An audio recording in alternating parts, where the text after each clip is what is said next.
Bem-vindos a mais uma edição do Café com Ela, especial Espagia 50 anos.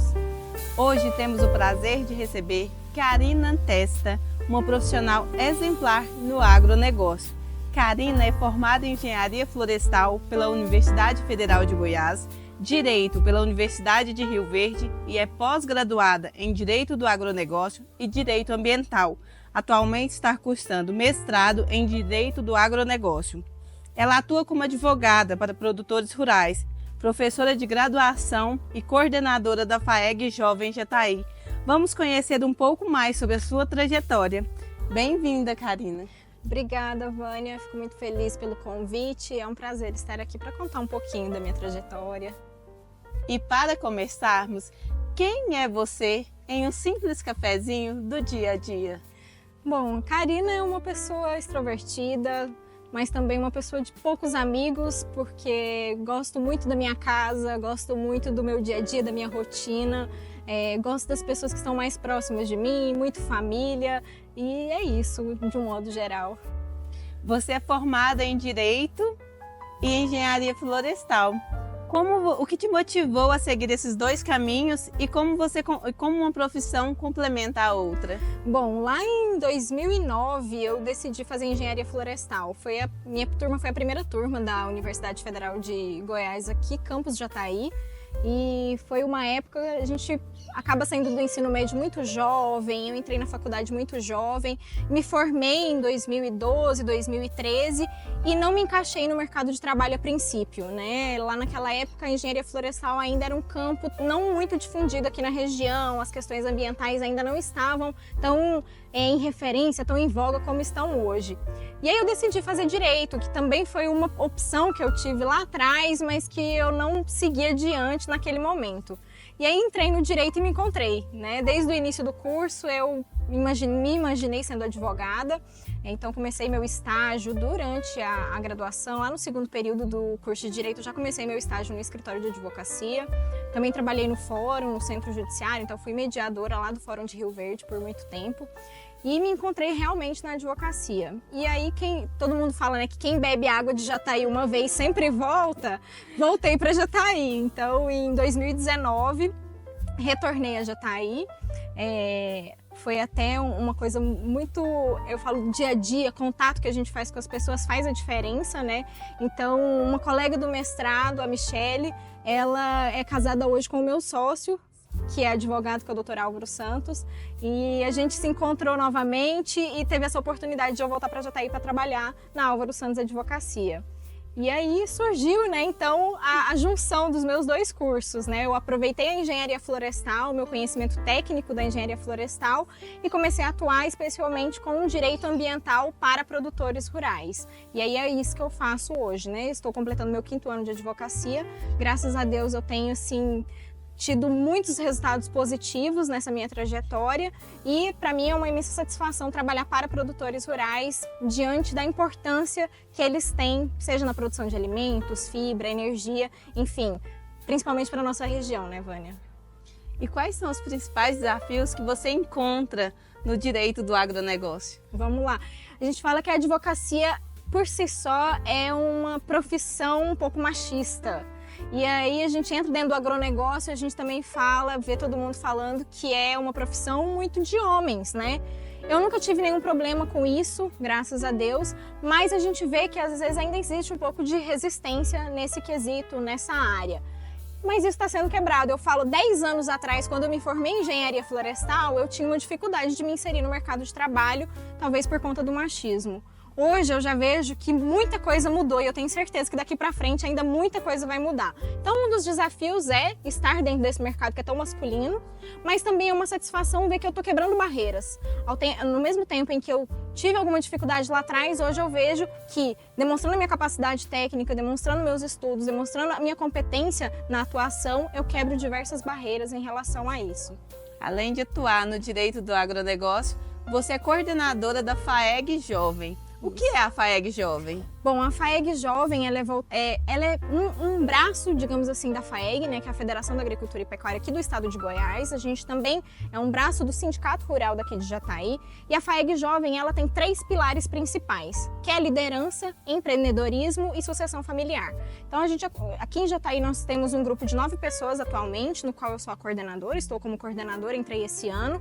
E a gente faz diversas ações voltadas a esses 3 pilares. Então, a gente desenvolve projetos técnicos, então, promovendo palestras, promovendo eventos, dias de campo, relacionados à liderança, relacionados ao conhecimento técnico, seja da área de agronomia, de veterinária, de zootecnia, do próprio direito do agronegócio. A gente também trabalha muito com sucessão, então a gente traz pessoas especialistas nessas áreas para falar para o público, principalmente para os jovens que querem se inserir nesse mercado de trabalho, que querem se desenvolver, filhos de produtores rurais que estão ali, né, nessa trajetória de suceder o pai, de suceder o avô. Então, conhecer como que funciona a porteira para dentro, né? Essa função tão nobre que o produtor rural exerce. E a gente também tem um braço voltado para ações sociais. Então, por exemplo, no ano passado a gente desenvolveu uma campanha de doação de sangue. Esse ano a gente já teve doação de ovos de Páscoa para crianças carentes. Então, nesse dia a dia da FAEG Jovem, a gente desenvolve esse tipo de ação e promove, então, um pouco de conhecimento para quem está buscando. E a FAEG Jovem está aqui na Espaja, 50 anos, com o espaço O Agro em Debate. Exatamente. E quais são as palestras, quais são os horários que tem ali para os jovens, não só para os jovens, para os produtores? Bom, esse ano a FAEG Jovem ficou responsável pelo auditório que está funcionando lá na Fazendinha. Então a gente fez o Conexão FAEG Jovem, o Agro em Debate. E o que a gente pensou quando a gente foi convidar os palestrantes para falarem alguma coisa? A gente pensou, a gente quer conectar pessoas. A gente quer conectar, seja desde a criança, que vem aqui na feira conhecer, ver o animalzinho, ver o parquinho, até o jovem, o adulto, o idoso, que está buscando algum tipo de conhecimento. Então a gente tem palestras relacionadas a crianças, por exemplo.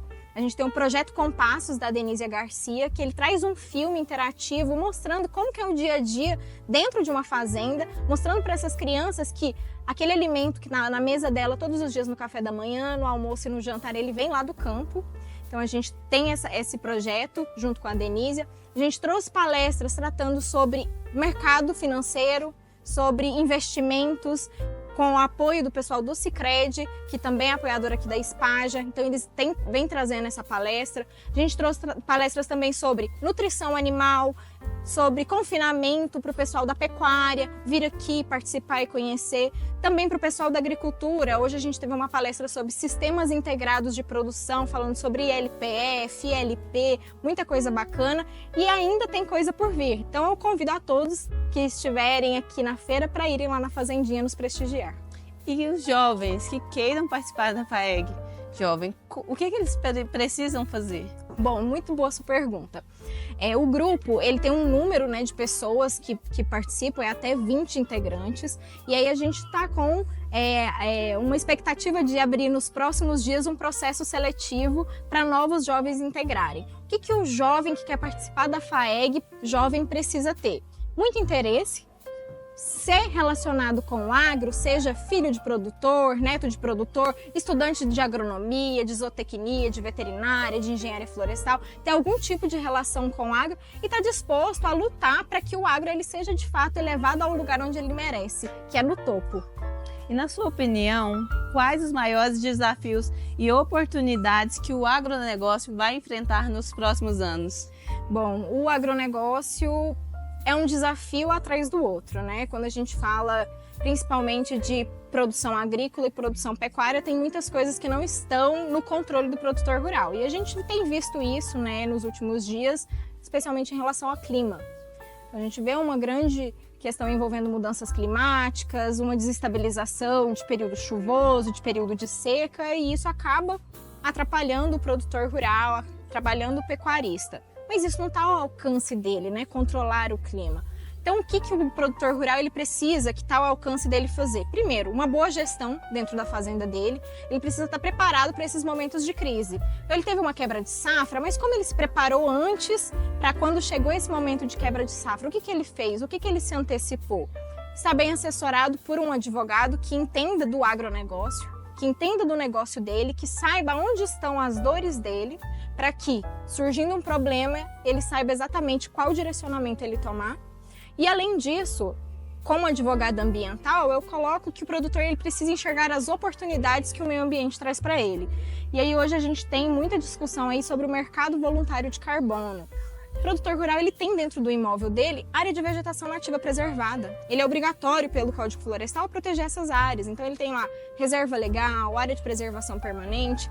Ele precisa cuidar dessa área. Por que ele não recebeu uma contrapartida disso? Já que ele cuida tanto dessas áreas de floresta dentro do imóvel dele. E o mercado de carbono ele está aí para isso.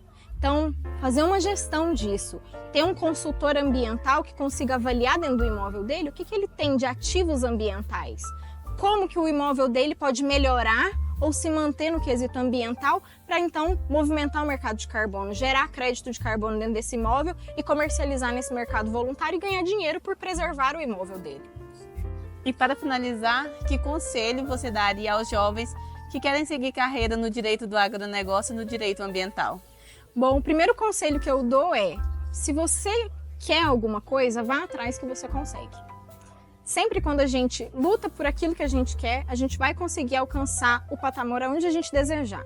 Mas para isso a gente tem que ter persistência, muito estudo, e eu falo advogado principalmente, ele tem que se atualizar todos os dias, ele precisa saber estar atento a tudo que está acontecendo, não só em quesito de legislação, mas no dia a dia. Eu preciso entender como é que funciona uma safra, como é que funciona um ciclo de chuva, como é que funciona uma rotação de pastagem, porque eu entendendo o negócio do meu cliente, eu consigo prestar o melhor serviço para ele. Então, se o jovem ele quer atuar nessa área de direito do agronegócio, ele quer atuar na área de direito ambiental, primeiro, conheça o negócio do seu cliente. Você precisa entender quais são as dores dele, quais são os problemas que ele tem, para achar a solução para esses problemas, para dar tranquilidade para o produtor rural conseguir continuar produzindo, levando alimento para a mesa dos brasileiros e para a mesa do mundo inteiro. Karina, eu gostaria de agradecer por você ter aceitado o nosso convite de estar aqui no Café com Ela, edição Espagia. Eu que agradeço, Vânia, é um prazer e estou à disposição. Se alguém tiver alguma dúvida, quiser entender mais sobre a minha profissão, pode me procurar. Eu espero que todos que nos acompanhem sigam nós nas redes sociais e fiquem todos com Deus.